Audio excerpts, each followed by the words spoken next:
I am in sunny southern Thailand. I wanted to make a video.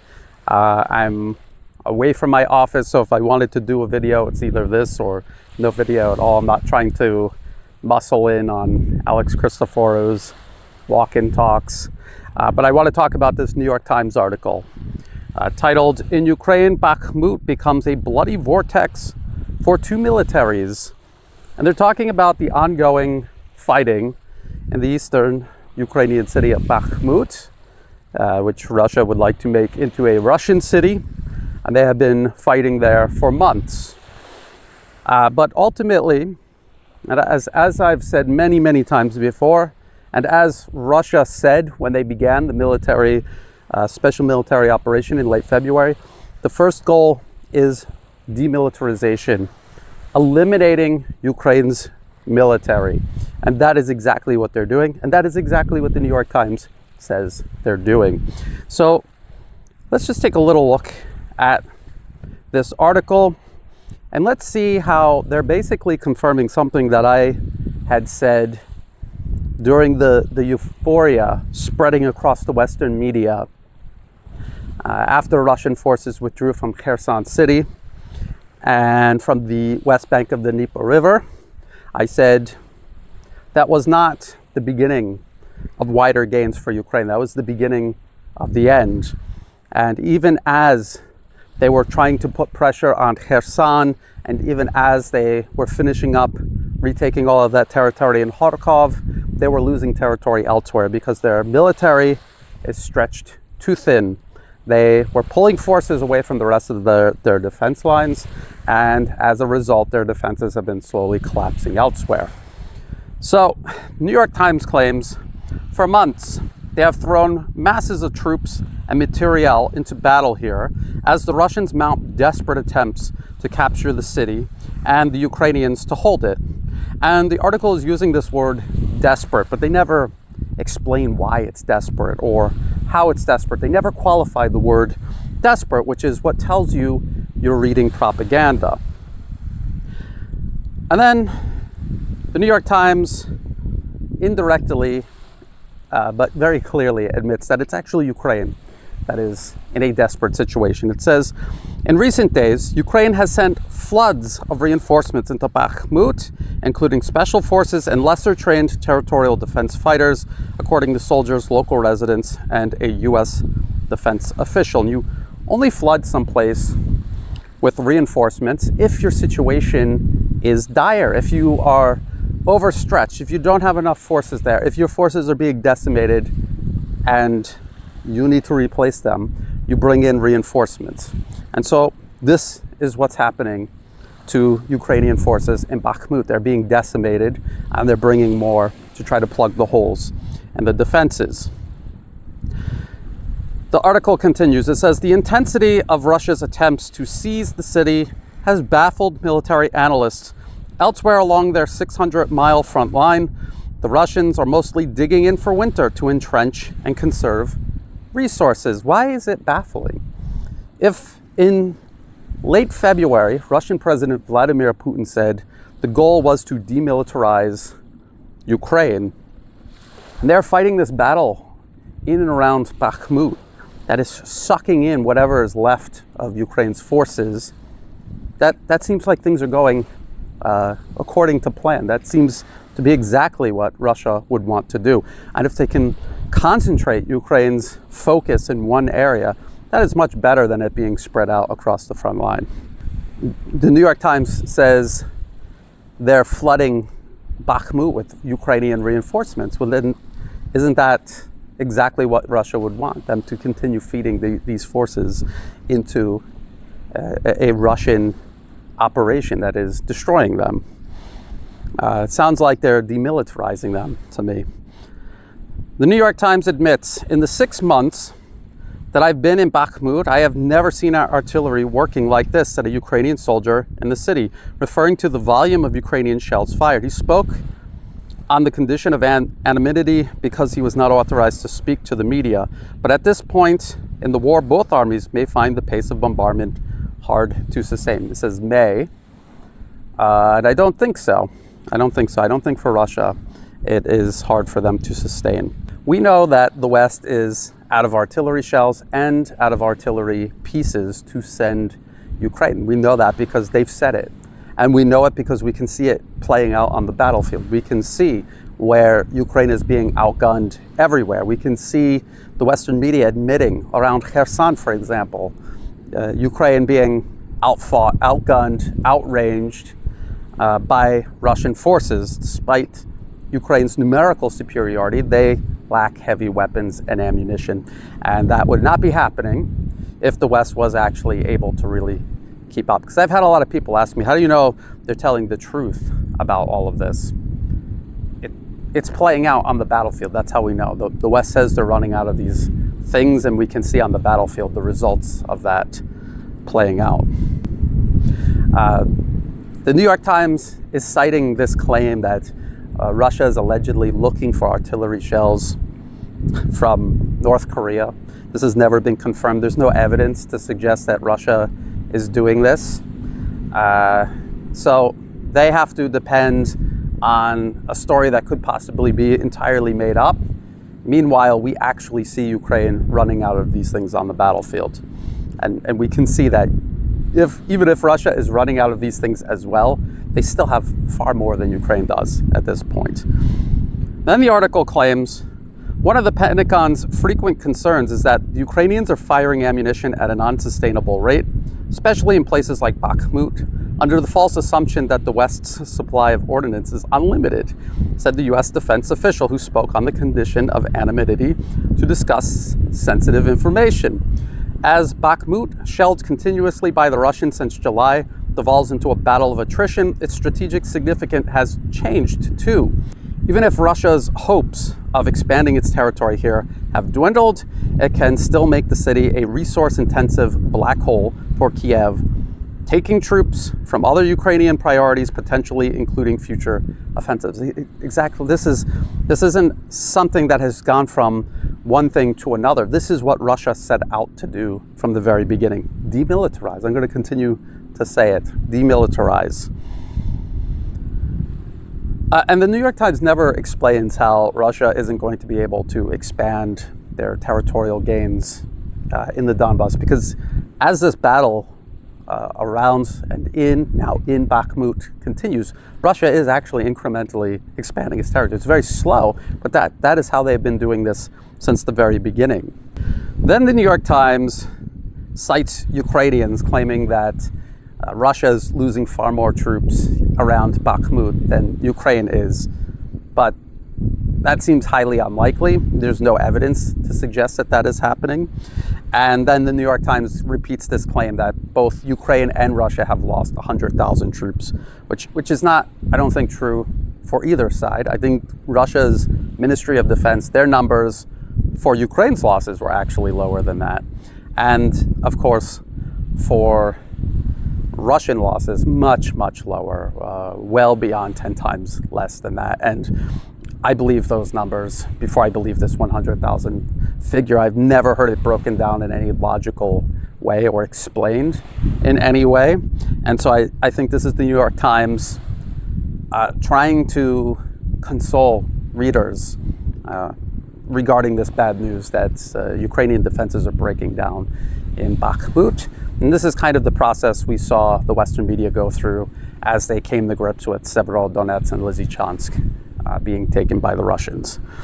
Now, speaking of dwindling Ukrainian weapons, I saw this article from Reuters, and I think this is a really good article to go over. Let me find the title of it. It is exclusive. U.S. weighs sending 100-mile strike weapon to Ukraine. And it says the Pentagon is considering a Boeing proposal to supply Ukraine with cheap, small precision bombs fitted onto abundantly available rockets, allowing Kiev to strike far behind Russian lines as the West struggles to meet demand for more arms. U.S. and allied military inventories are shrinking, and Ukraine faces an increasing need for more sophisticated weapons as the war drags on. Boeing's proposed system, dubbed Ground Launch Small Diameter Bomb, is one of about a half dozen plans for getting new munitions into production for Ukraine and America's Eastern European allies, industry sources said. Although the United States has rebuffed requests for the 185-mile or about 300-kilometer range ATACMS missile that would be fired by HIMARS and the M270, it says the GLSDB's 94-mile range or 150-kilometer range would allow Ukraine to hit valuable military targets that have been out of reach and help it continue pressing its counterattacks by disrupting Russian rear areas. GLSDB could be delivered as early as spring 2023. That is very ambitious and highly unlikely to ever happen, according to a document reviewed by Reuters and three people familiar with the plan. It combines the GBU-39 small diameter bomb with the M26 rocket motor, both of which are common in U.S. inventory. So essentially, this will be a munition fired also by HIMARS and the M270 multiple launch rocket system. And it is a precision weapon, and it has a longer range than the rockets, the GPS guided rockets that Ukraine has been given up until now, which are, by the way, running out. So this would be longer range and something else that they can send. But there's a problem. There's a very big problem, because they may have these bombs sitting around, and they may have these rockets sitting around. I don't know how many, but they may have them sitting around, but they have to integrate them, which is going to take time. This is exactly what the Reuters article eventually admits.